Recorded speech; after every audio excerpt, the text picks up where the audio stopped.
अस्सलामुअलैकुम दोस्तों। सतलुज रिवर जिसने पाकिस्तान के बहावल नगर और बहावलपुर के एरियाज़ के अंदर तबाही मचा कर रखी हुई है और जिसके पानी की सतह के अंदर दिन ब दिन इजाफा होता चला जा रहा है। क्या आप लोगों को पता है ये पाकिस्तान के अंदर किस तरह एंटर होता है? ये दरिया बेसिकली आपको तिब्बत में देखने को मिलता है। वहाँ पर एक माउंटेन सिलसिला है जिसको माउंटेन कैलाश के नाम से जाना जाता है। वहाँ पर एक वैली है जिसका नाम राक्षस स्थल है।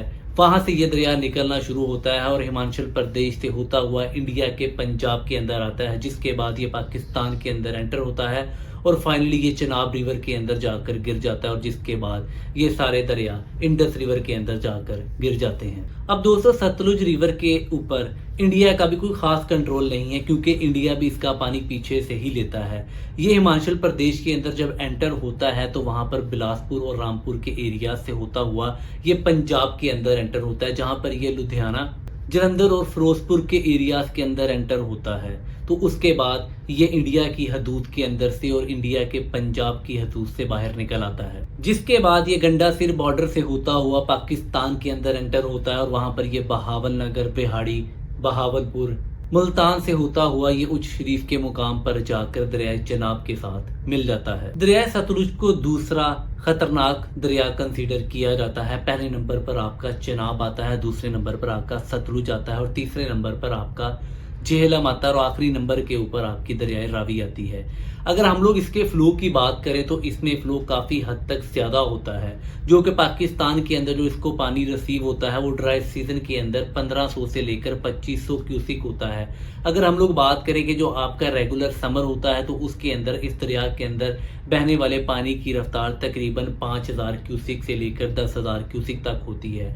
और जब आपका मानसून का मौसम स्टार्ट होता है तो उन सीजन्स के अंदर इसके अंदर तकरीबन 3 लाख क्यूसिक का पानी मामूल के मुताबिक बहता है और वहाँ के एरिया जो कि ज़्यादातर बहावल नगर और बहावलपुर और बिहाड़ी के एरियाज होते हैं, वहाँ पर आपको आमतौर पर फ्लडिंग देखने को मिलती है क्योंकि ये एरिया कुछ बैकवर्ड कंसीडर किए जाते हैं। वहाँ पर कोई ज़्यादा बंदोबस्त नहीं किया जाता कि हमें इन एरियाज को फ्लडिंग से कैसे बचाना है, तो वहाँ पर आपको ज़्यादातर सैलाब देखने को मिलते हैं। जब पाकिस्तान के अंदर फ्लडिंग स्टार्ट हुई थी तो बहुत से लोगों ने कहा कि रावी के अंदर पहली दफ़ा इतना पानी देखने को मिला। इससे पहले रावी के अंदर जो ज़्यादा पानी देखने को मिला था 1988 की दहाई के अंदर था, लेकिन वो लोग सरासर गलत थे।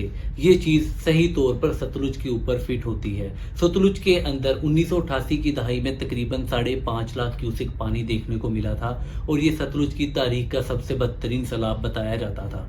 लेकिन आज 2025 के अंदर भी सतलुज के अंदर तकरीबन 5.5 लाख क्यूसिक पानी देखने को मिलता है, जो सतलुज की बदतरीन तारीख के अंदर लिखा जाएगा। और इसके अलावा 1995 की दहाई के अंदर भी सतलुज की तारीख में एक बुरा सैलाब आया था जिसमें 2 लाख क्यूसिक पानी देखने को मिला था। इसने भी बहावल नगर के एरियाज को बहुत ज़्यादा इफेक्ट किया था। और इसके बाद 2013 के अंदर भी इसमें हल्का फुल्का फ्लड देखने को मिला था, जो कि तकरीबन 1.5 लाख से लेकर 2 लाख क्यूसिक का पानी रिकॉर्ड किया गया था। इंडिया ने इसके ऊपर सबसे पहला डैम भाखड़ा डैम बनाया है, जो कि हिमाचल प्रदेश के अंदर है। ये दुनिया का सबसे हैवी ग्रेवियस्ट डैम भी कंसीडर किया जाता है, जिससे इंडिया तकरीबन 1325 मेगावाट बिजली प्रोड्यूस करता है। और ये डैम इतना ज़्यादा बड़ा है कि इससे एक पूरी लेक भी बनाई जाती है, जिसको लेक सागर के नाम से जाना जाता है। नंबर 2 के ऊपर इंडिया ने इसी दरिया के ऊपर हिमाचल प्रदेश के एरिया के अंदर खारचम बंगटू के नाम से एक डैम बना रखा है, जिससे इंडिया तकरीबन 1000 मेगावाट की बिजली प्रोड्यूस करता है। तीसरे नंबर के ऊपर ये डैम कुछ ज़्यादा ही अनोखा है क्योंकि इंडिया का ये डैम अंडरग्राउंड काम करता है। इसको नथप्पा झाकरी के नाम से जाना जाता है। इंडिया इस डैम से तकरीबन 1500 मेगावाट बिजली प्रोड्यूस करता है और ये इंडिया का सबसे बड़ा डैम कंसीडर किया जाता है, जो कि अंडरग्राउंड लेवल के ऊपर काम करता है। इंडिया ने ये डैम भी हिमाचल प्रदेश के अंदर बनाकर रखा हुआ है। इसके बाद इंडिया ने एक और डैम इसी एरिया के अंदर हिमाचल प्रदेश में बना रखा है, जिसको कोल डैम के नाम से जाना जाता है। ये भी इंडिया का एक बड़ा प्रोजेक्ट कंसीडर किया जाता है और इंडिया इस प्रोजेक्ट से तकरीबन 800 मेगावाट बिजली प्रोड्यूस करता है। इसके बाद इंडिया ने पानी को स्टोर करने के लिए पंजाब के अंदर एक डैम बना रखा जो नंगल डैम के नाम से जाना जाता है। ये बेसिकली भाखड़ा डैम के अंदर ही काम करता है। इंडिया यहाँ पर सिर्फ पानी स्टोर करता है ताकि पंजाब के खेतों को सराब कर सके।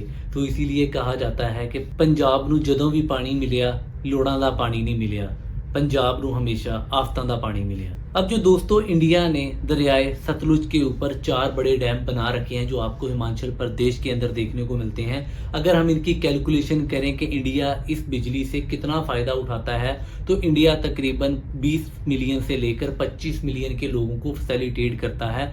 अगर मैं आपको सिंपल वर्ड्स में समझाऊँ तो ये तकरीबन 2 करोड़ से लेकर 2.5 करोड़ की आवाम बनती है। अगर इस पूरे पानी से जो इंडिया ने सतलुज के ऊपर स्टोरेज डैम भी बना रखे हैं, ये तो मैंने आपको बड़े डैम्स की बात की है, छोटे बड़े सारे डैम्स मिलाकर इंडिया तकरीबन 5 करोड़ से लेकर 6 करोड़ लोगों को फैसिलिटेट करता है, जिसमें एक तो इंडिया लोगों के खेतों को सैराब करता है, दूसरी तरफ पीने के पानी को फराहम करता है और तीसरी तरफ इससे बिजली प्रोड्यूस करता है। ये सारे मिलाकर तकरीबन 50 मिलियन से लेकर 60 मिलियन बन जाते हैं। दूसरे दरियाओं की तरह पाकिस्तान ने इस दरिया के ऊपर भी कुछ खास डैम नहीं बना रखे, सिर्फ बैराज बनाए गए हैं जिसकी मद में पानी को सिर्फ स्टोर किया जाता है, इरिगेशन के लिए यूज़ किया जाता है। अगर मैं आपको बताऊं तो इस पर आपको सबसे पहले सुलेमान की बैराज देखने को मिलेगा जो कि उकाड़ा के मुकाम पर है। इसके अलावा आपको इस पर इस्लाम बैराज देखने को मिलेगा जो कि बिहाड़ी के मुकाम पर है, और नंबर 3 के ऊपर आता है मेलसी बैराज, बिहाड़ी और बहावलपुर के बॉर्डर्स के ऊपर देखने को मिलता है। यहाँ से सिर्फ नहरों को पानी दिया जाता है, खेतों को सैराब किया जाता है। यहाँ पर पानी कभी भी स्टोर नहीं किया जा सकता। ये इतना पानी आता है कि आप पानी को उठाकर दूसरी डायरेक्शन के अंदर डाइवर्ट कर दें, कोई बाज़ाब्ता तौर पर डैम नहीं है। अब अगर हम लोग बात करें कि पाकिस्तान इस दरिया का कितना पानी रिसीव करता है, तो वो एक बहुत ही छोटी अमाउंट है जो कि तकरीबन 1 AMF बनती है। ये चनाब के मुकाबले में ना होने के बराबर है, इसलिए हम इस दरिया को क्लेम भी नहीं कर सकते, क्योंकि इंडस वाटर ट्रीटी के तहत ये दरिया इंडिया के हिस्से में चला गया था और इंडिया इसका खुलकर इस्तेमाल कर रहा है और इससे फ़ायदा उठा रहा है। लेकिन पाकिस्तान को फ्लडिंग सीज़न के अंदर इसमें बहुत ही ज़्यादा पानी देखने को मिलता है जो कि पाकिस्तान की कैपेसिटी भी नहीं होती। इंडिया इस दरिया के अंदर इतना पानी फेंक देता है जो कि तकरीबन 10 से 15 MAF बन जाता है, जो कि पाकिस्तान के अंदर सिर्फ फ्लडिंग की वजह बनता है।